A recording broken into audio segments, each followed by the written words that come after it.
नमस्कार।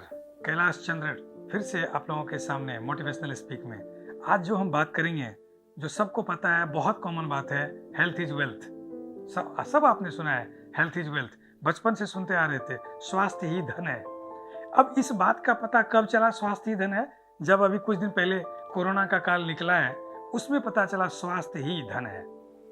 तो ये चीज सबके ऊपर अप्लाई होता है। अगर आपका स्वास्थ्य ठीक है तो घर में आपकी सब आपको इज्जत भी देंगे, प्रतिष्ठा भी देंगे, मान सम्मान भी देंगे।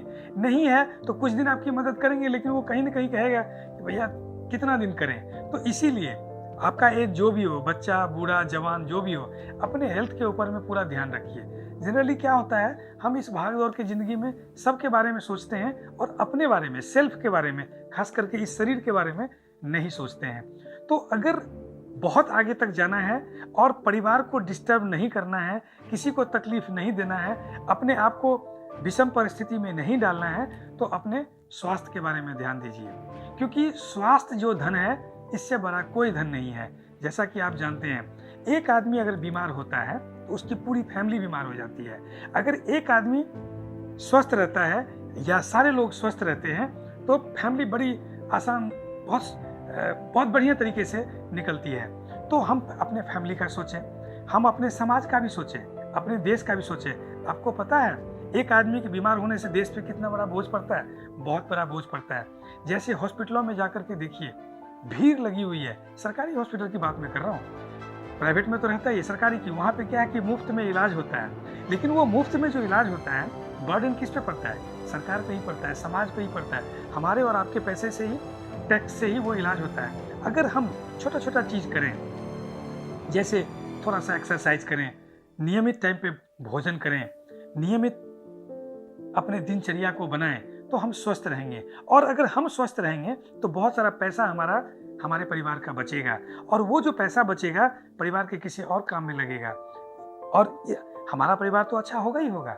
उसके अलावा हमारा समाज बढ़िया होगा, समाज बढ़िया होगा तो हमारा देश बढ़िया होगा। एक बात मैं आपसे एक बार शेयर करना चाहता हूँ। मैं नोएडा में था, तो मैं ऑफिस जाने के लिए हर बार ना थोड़ी दूर के लिए मैं रिक्शा लेता था, और सेम रिक्शा वाला मुझे मिलता था। एक दिन वो रिक्शा वाला मुझे दिखा नहीं, तो अगले दिन मैंने उससे पूछा, तो भाई क्या हो गया? कहता मैं बीमार हो गया था। मैंने कहा भाई तुम बीमार मत हुआ करो, तुम अपना ख्याल रखो, तुम्हारे बीमार होने से बहुत आदमी परेशान हो जाता है। तो वो बड़ा चौंका, कहता ऐसा कैसे? मैंने कहा देखो, तुम बीमार हो गए, कल तुम मुझे नहीं मिले, मेरा टाइम खराब हो गया, और उस टाइम खराब होने की वजह से मैं टाइम पे बस स्टैंड नहीं पहुंचा। बस स्टैंड पे वो बस निकल गई थी और मैं ऑफिस लेट पहुंचा, और मेरा एक प्रोजेक्ट था जो कि एक पर्टिकुलर टाइम में शुरू होना था, और मीटिंग थी, वो हम नहीं कर पाए। तो इससे एक आदमी से कितनी चेन जुड़ी हुई है। तो ये ना समझें कि अगर आप बीमार होते हैं तो सिर्फ आपका नुकसान है। आपके साथ कई लोग जुड़े हुए हैं, दिख नहीं रहा है, लेकिन हम सब जुड़े हुए हैं। कोई दुकानदार भाई साहब हैं, कोई हमारे छोटे से छोटे काम करने वाले, बड़े से बड़े काम करने वाले, सब आपस में लिंक्ड है। ये संसार जो ताना बाना चल रहा है, सब आपस में जुड़े हुए हैं। इसीलिए अगर आप अपने परिवार का, अपने समाज का, अपने देश का, अपने कंपनी का, सबका भला चाहते हैं, तो कृपा करके अपने सेहत पे ध्यान दीजिए। क्योंकि हेल्थ इज वेल्थ।